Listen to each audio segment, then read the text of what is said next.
Welcome back. It is time we switch things up a little bit and move on to a different target. For the next few videos, we're going to be attacking Windows 7 machine. And the difference between exploiting Windows 7 and the Metasploitable that we were attacking in the past few videos is inside of Windows 7, we are not going to install any additional software. So these exploits will work on anyone that uses Windows 7 and hasn't updated their operating system, which is most likely everyone running some pirated version of Windows. For this, you will need to install Windows 7 Virtual Machine. And I got mine right here. It is currently up and running.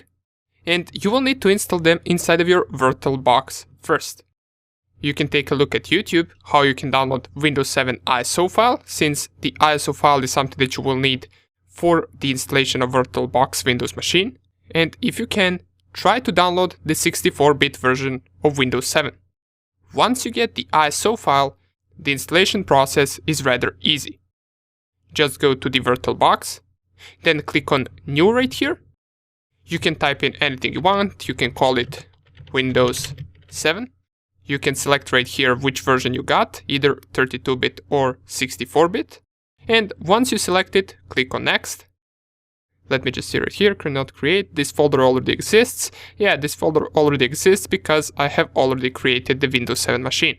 But if I call it, for example, Windows 77, just so I can change the name of the virtual machine, click on Next. Here, what you want to do is you want to add at least 2 GB of RAM. Now, in case you don't have 2 GB of RAM, feel free to add 1 GB, but in that case, I'm not sure whether it will work, since I haven't really tried it. Once you create the virtual machine and set the RAM, you can click on Next. Right here, select Create a Virtual Hard Disk Now. Click on Next, Next, Next. Here you can select the hard disk size.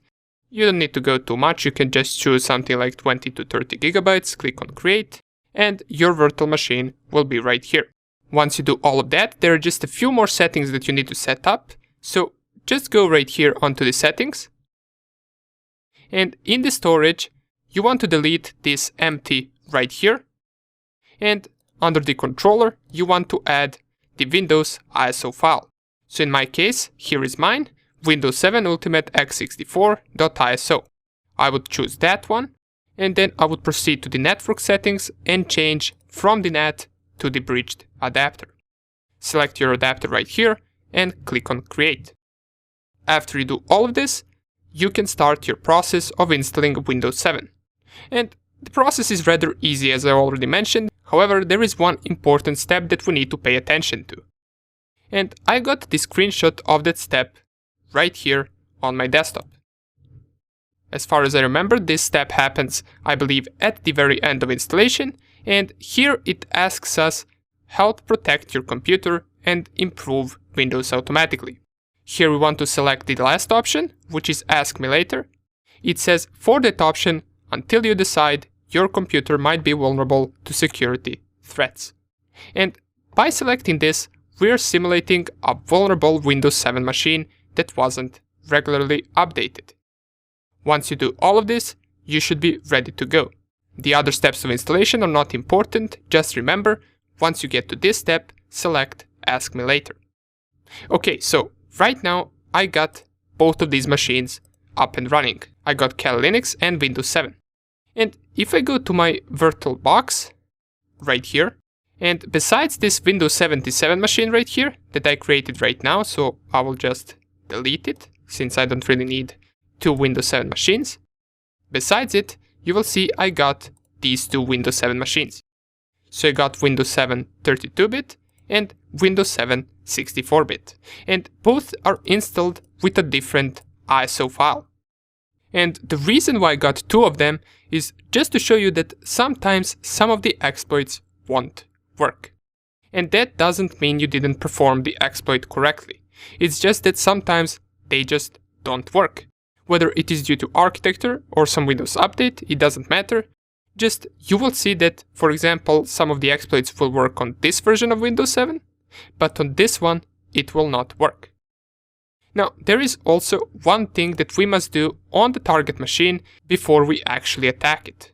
So once you install Windows 7 and you have it up and running, go to it, and from the desktop you want to type Control Panel.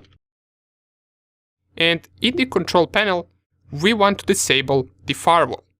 The reason we do that is because the attack that we're going to perform targets port 445, which is by default open on Windows machines. However, it is also by default being filtered by a firewall that is automatically on every time you install a Windows machine. So for our exploits to work, target has to have that port unfiltered by the firewall for us to be able to exploit it. In companies and larger networks, that usually is the case.